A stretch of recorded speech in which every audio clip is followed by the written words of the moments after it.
Startuprad.io, your podcast and YouTube blog covering the German startup scene with news, interviews, and live events. Hello and welcome everybody. This is Joe from Startuprad.io, your startup podcast and YouTube blog from Germany. If you're watching this on YouTube, you can see I'm wearing very red stuff because we are before Christmas, but nonetheless, we're doing an interview that will be published in the next year. I do have Jannis here with me as a guest and co-founder of a startup. Hey, how you doing? Hi, it's a pleasure to be here. Very nice. It's totally our pleasure. You guys reached out on our website and we had a little bit back and forth, and then we settled for recording 2 months prior to actual publication, just for the simple reason my schedule is so full right now. As always, of course, if you go down here in the show notes, you'll find your personal LinkedIn profile so people can reach out to you directly. But you are, we may say for the people who are not watching this, you are pretty young. I would guess around 30. Actually not. Good try. No, I'm around 20 years old, actually. 20. Okay, I see. Yeah, I was just trying to be kind. And you have, nonetheless, you're around 20, as we said, and you've been doing quite a lot of stuff before you actually co-founded Epap, a startup we'll be soon talking about. What did you do like after high school? Yeah, all right. So it's quite interesting because from school to being a co-founder at Epap, a lot has happened in a very short time period. I would say since I was like 10 years old, I wanted to study physics, and somehow it's still a plan because I'm deeply passionate about it. But after I turned 16 or stuff like that, I absolutely wanted to dive into the field of economics. I searched for some possibilities to combine physics and economics. And obviously, I wanted to dive deep into entrepreneurial spirit stuff, start my own companies. And yeah, so as I said, I searched for some ways to combine both worlds. And that resulted in me studying industrial engineering, which is quite a combination of both worlds, and starting to be self-employed next to my studies.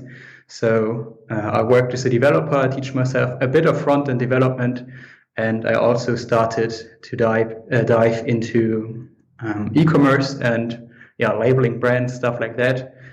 Before actually get to know the other founders of Epap and starting this together at the end of 2019. Yeah, that is the time period before actually founding my first real startup, I would say, because being self-employed is for me not that much a startup related stuff. Yeah, exactly. I do believe being a freelancer gives you a good basis because you always have to take care of everything yourself, which is also what you need to do as a founder of a startup. So I think the only difference is you have to take care of more people when you found a startup. You've been a developer. What languages did you work with? Yeah, so it was mostly front-end development, like programming websites, stuff like that. I dived into Python a bit, but I would say I'm not as good as the other co-founders of Epap because it's just very at the open end how much you can actually get to learn. Yes, but that was the topic I found quite interesting, to develop websites. I would say it's the typical way of starting to be self-employed. At least in my fellows. Yes, and back to your topic, I would say it's a very nice entry point for starting a company because, as you already mentioned, you're some kind of solo entrepreneur, so you have to keep everything in eyesight.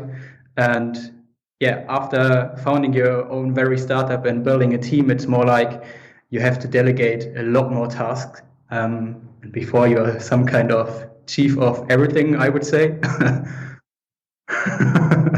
Actually, what I found most stressful is at the beginning when you're team project lead or an entrepreneur is that you need to think how you could break down tasks and hand it to one person or distribute it between different people so that it actually makes sense. There was at the beginning the hardest stuff for me, but over time you kind of get into the mood. You're getting used to it. So, but let me just break this a little bit down. So you want to study physics. You didn't do that. You ended up front-end development for e-commerce shops. And now you are making an app that's not actually e-commerce. How did this happen? Yeah, so as I moved to Hannover, so we are living and based in Hannover, I was here to study industrial engineering, and I wanted to get to know people from the local startup scene over here. So I attended quite a lot of startup events and also the Lean Lab, which was at the end of 2019, I would say 1 year actually ago. And there I met my co-founders because we worked on the same idea at this event. So Fabian and Sebastian pitched their idea for Epap, and Gerd and me and some other guys dived into the topic and attended the team, and we started to think about how to get Epap big at this weekend. So it was an event like you get to pitch a startup idea or attend to another team, and you work on the project for like, I don't know, 50 hours. And at the end, there's a big pitch event and you can win some prizes. And we actually won this event with Epap, and we tried to work on it later on and figure out how to get this big as a team. And actually, this is the founding story. So we all attended as the founding team and startup event here in Hanover. And we figured out that it's quite nice to work with each other. We were super productive. We are a very combined founding team. So one is like informatics, mathematician, economics, and me as an industrial engineering student. So that's turned out very well. And that's the founding story, I would say. That's how we meet each other, and that's how Epap itself was introduced by Fabian and Sebastian, because both of them worked on the same idea before. So like, 2 weeks before the Lean Lab, they met each other for the first time because they worked on the same idea. And 2 weeks later, they introduced us to us, and we started as a 4-man team. Let me quickly wrap this up. You guys are actually running a startup which was founded on a startup event with the idea of 2 of your co-founders, right? Mm-hmm. Exactly. Huh. I see. That's a very interesting story. And let us dig a little bit into what you guys are doing. You are providing online invoices. Is that about right? Yeah, it's quite a bit right. So I can summarize it a bit. So the idea behind Epap is quite easy. Our claim is actually reinventing receipts. So the problem here in Germany is quite clear, as it is in most other countries here in Europe as well. You can pay with your mobile phone, you can pay with your watch, but you will definitely get a paper receipt in most of the countries.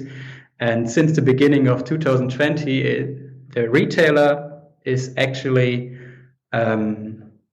he's forced to print the receipt and hand it out to the customer. It's called the obligation to issue receipts here in Germany.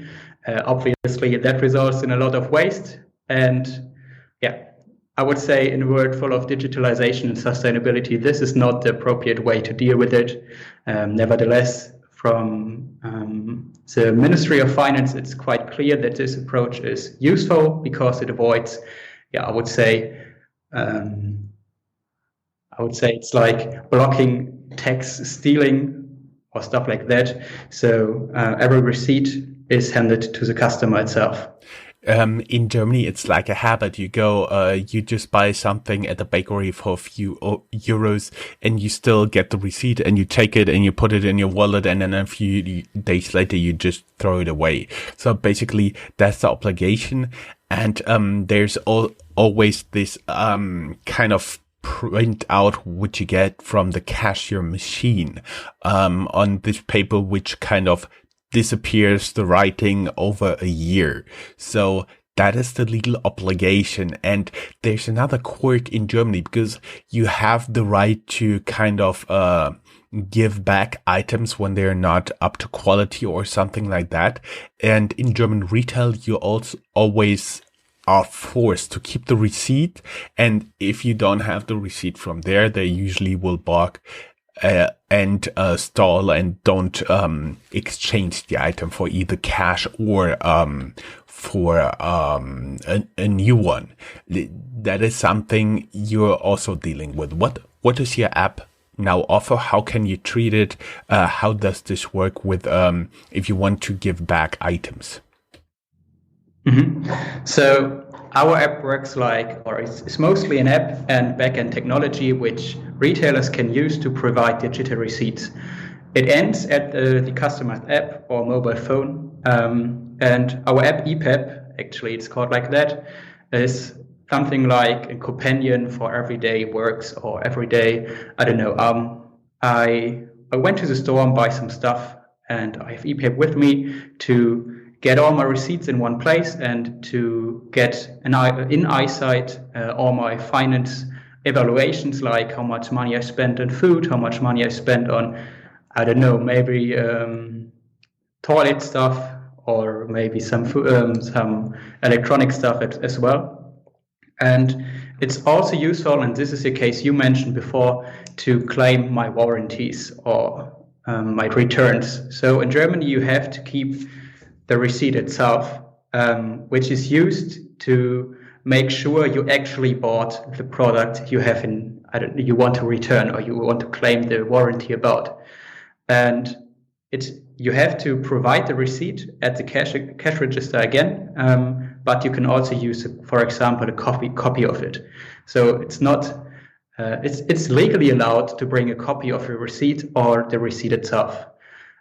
We actually make it easier for you to get your warranties because everything is digitally stored in your app. So you can keep your warranties in your pocket. You have a little reminder for warranties, for example, like, I don't know, you bought a laptop 2 years ago and now it's broken and you got a warranty reminder, hey, you've still got 2 months left to return that product if it's broken, for example. That's the idea behind Epap itself. So making it easy for you to get an automatic and comprehensive and granular evaluation of your finances and to keep track of your warranties as well. So that means since you have all the invoices, the receipts in your app, if you run like analytics, household expense tools over your tool, that would be more granular, more specific than, for example, running an analytics on your current account, because the current account just sees food retailer €50, and with you can actually see the real items. Is that true? Yeah, so we work our goal is to reach a very comprehensive and granular analysis of your finance expenses. So in the normal finance app, for example, you see that you spend money, as you already mentioned, for food from the food retailer, and you've got all online transactions. Right now in our app, it's based on the digital receipt itself. So every transaction you made with your card and you get a receipt for is actually taken into account if you scan it, for example, with our app. So if you have an analog receipt which is already printed out, you can also add it next to the digital receipts which are provided at supporting cash registers.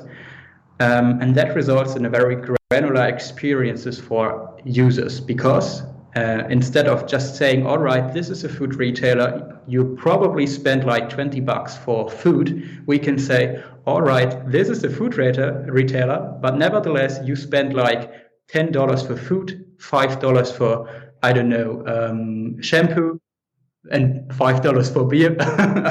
And you can categorize it like that. So if you spend $5 on beer and it's for the weekend, you would like to watch football or stuff like that, you can actually track it very granular for, okay, this is a weekend expense. I want to watch football with my mates and I have to buy some beer for it. And so you can track very granularly how much you spend actually. In the future, I would say at the end of December, at the beginning of the next year, we actually provide all online transactions as well. So every functionality, like you pay online on Amazon and you get your receipt, or you get your transaction in your banking account, is also matched with the digital receipts in Epap, and the transactions are sent to Epap as well. So we become we become a complete finance app in the next month.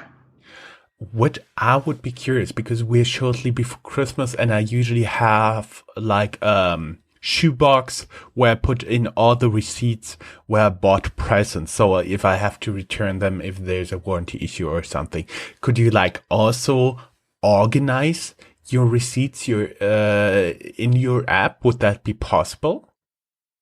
Yeah, for sure. So you can take all your receipts in your shoebox and scan it with our machine learning model. So it analyzes every product position and every detail like store, warranty, when you bought it, and creates a digital receipt version of your analog receipt. And if you want to, for example, categorize it like, all right, these are all my receipts for Christmas presents, you can create this category especially, and then you can take it into account. So like, I don't know, you've got 10 presents you bought in 10 different stores, you can add 10 analog receipts and get it all into one category, and then you would see that you, I don't know, spend like $300 for Christmas presents, I don't know. And yeah, you can also use this to track your warranties, for example, if you buy relevant stuff for that. One more question, just to clarify. You get physical receipts, but you scan it with your app, right? Yes. So if you do not get a digital receipt in some stores, obviously we do not provide digital receipts all of Europe or all of Germany right now. There are still a lot of stores, unfortunately, which provides normal receipts. And we thought it would be quite interesting and useful to to give users the opportunity to still have digital receipts from the stores. So we developed our own machine learning scan function, which analyzes the receipt you take a picture of with our app, and to extract all relevant information as entities, which are then analyzed and taken into account for your finance expenses as well. I got one question, because in an ideal world, how would it look like? For example, you have your Google Pay, your Apple Pay, your Samsung Pay on your smartwatch.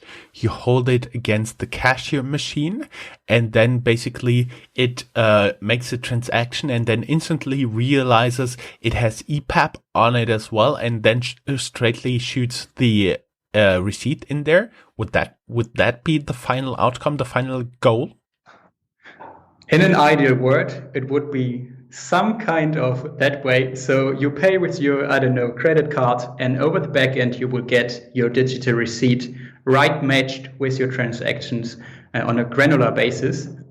But we are not quite there. So we work on this method. Obviously, that's why we're enabling banking transactions to be in our app as well. And we are also working on developing a method to pay with your card and get your digital receipt over the back end. But until we are there, we have to provide digital receipts, for example, with the QR code at the cash register itself, or enabling the possibility for customers to get their receipts scanned and extracted to get the comprehensive look in the app. Let me make an educated guess. You are open for cooperation with all payment apps and the big guys from the credit cards and banks, right? Yes, for sure. So we talked to a lot of banks here in Germany, but it's obviously not the easiest way to get a combination of banking apps and transaction matching and stuff like that. And moreover, we also do not want to work with one bank at once, because it's nice for the beginning, but not very scalable. So for our banking transaction matching in our app, we work with an open banking API, which provides, I don't know, like 200 banks in Germany with the PSD2. Yes, it's called PSD2, I would say, and that enables other third-party users to get the banking transactions in their app. So I don't know, like finance app numbers or stuff like that uses this PSD2 possibility to get also the transaction details. For everybody not from Germany or Europe, PSD2 is Payment Service Directive number 2, and it forced all the banks to actually grant access to like finance and transaction apps like you guys or like other people to open up so they can, if the user is properly authorized, they can pull data from there so that the treasure trove of banking data is not strictly kept to banks. I was curious because you are working in a very special area. Not many people deal their whole life or part of their life with receipts, but you guys are doing this, and I was wondering if you're already working with receipts. You surely have an idea how you're gonna earn money, right? Yes, we obviously are. So we figured out a few possibilities, and we also plan to make money in the future. Wow. No, it's quite interesting because we follow a lot of different approaches over here. The two main approaches we currently want to use are, I would say, freemium models. So on the one side, we plan to integrate premium features for customers for the B2C side. So we make money in the app. It's currently integrated one feature, which is export function. So we're enabling customers to actually export their receipts, for example, to tax advisors or bookholding programs like here in Germany, LexOffice or stuff like that. But we also plan for retailers, that's B2B, to get some kind of premium receipts. So the standard way right now is digital receipts are free to use for retailers. So if the cash register manufacturer and the retailer is working with us to provide digital receipts to their customers, it's free of costs from our side. But if the retailer wants, for example, coupons or current campaigns to be provided to customers, or they want branded and very, I would say, personalized receipts, they have to pay, obviously, for it. And that's our way for monetization right now. Sorry, my imagination just runs wild. Would it be possible, let's say 2-3 years down the road, that you get approached by a retailer, let's say H&M, Tommy, somebody else who runs clothing shops here, and they say, okay, we want to send a message to everybody who has been buying our products in the last 2 years, and we want to send them a message with coupons? Would that be possible? So we provide the possibility to send current coupons to customers. So like, I don't know, you bought, for example, or you are actually a customer of, for example, H&M, and you get a coupon for the latest action. That would be possible, but it's more like using current campaigns as a retailer to provide an additional way or to create a feedback channel to customers itself. I see. I have a few more questions. Obviously, one you've already been answering, you are looking for cooperation partners, I assume right now, only in Germany, or are you already spreading out your fingers to other countries? Right now, we are working in Germany, in Austria and Switzerland, but we plan to expand in the next month to test the market in also other countries here in Europe. It's not planned right now to say, I would say yes, in August, it's like we're approaching this country and then this country. It's more like, all right, let's internationalize. If it's the possibility, if a possibility is there to create some kind of proof of concept for us, that it also works like that, like we planned in other countries here in Europe as well. I see. What was my question? You said Germany, Austria, and Switzerland, and I assume also in little Liechtenstein, right? Yes, for sure. Great. Never forget Liechtenstein. Never forget Liechtenstein. We'll have the Currently, we have no retailers in Liechtenstein, but we are not blocking away some approaches over there. So it's like the German-speaking Europe is quite of the target group right now. I see. You are talking about international expansion, and the first thought in my mind that popped up there, oh, that may be expensive. So you guys are open to talk to potential investors? Yeah, for sure. So our first investment round was in April this year. So quite interesting because obviously there was COVID-19, which blocked a lot of, I would say, or conversations between investors and startups. Nevertheless, we finished our first investment group, our seed financing, and plan to do the next round in maybe the first half of 2021. It will also be some kind of seed investment, so we do not plan to scale that much. We want to figure out the right solution for the market. Right now, we want to improve our product, that it is possible to scale very efficiently after that. How many people you guys are already now? How many full-time employees are there? Right now we are a team of full-time members, like 8, I would say. So we've got a few students in our team. Yes, but it's a team of 8. And in my personal opinion, about 10 members is a good size for a seed stage startup, because you want to keep your burn a bit lower than normally. I would say than normal. But it's a decent team size to actually get stuff done. That's our approach right now. Well, people may not know this, but we are already recording for more than 27 minutes now. That's usually not how long I bother my interview guests, but it's been just a pleasure talking to you.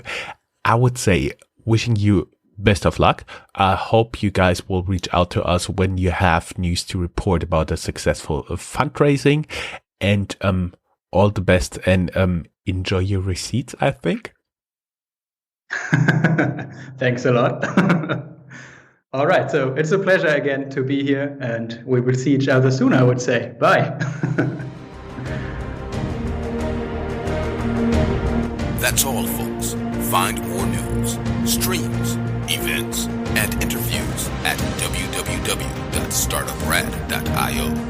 Remember, sharing is caring.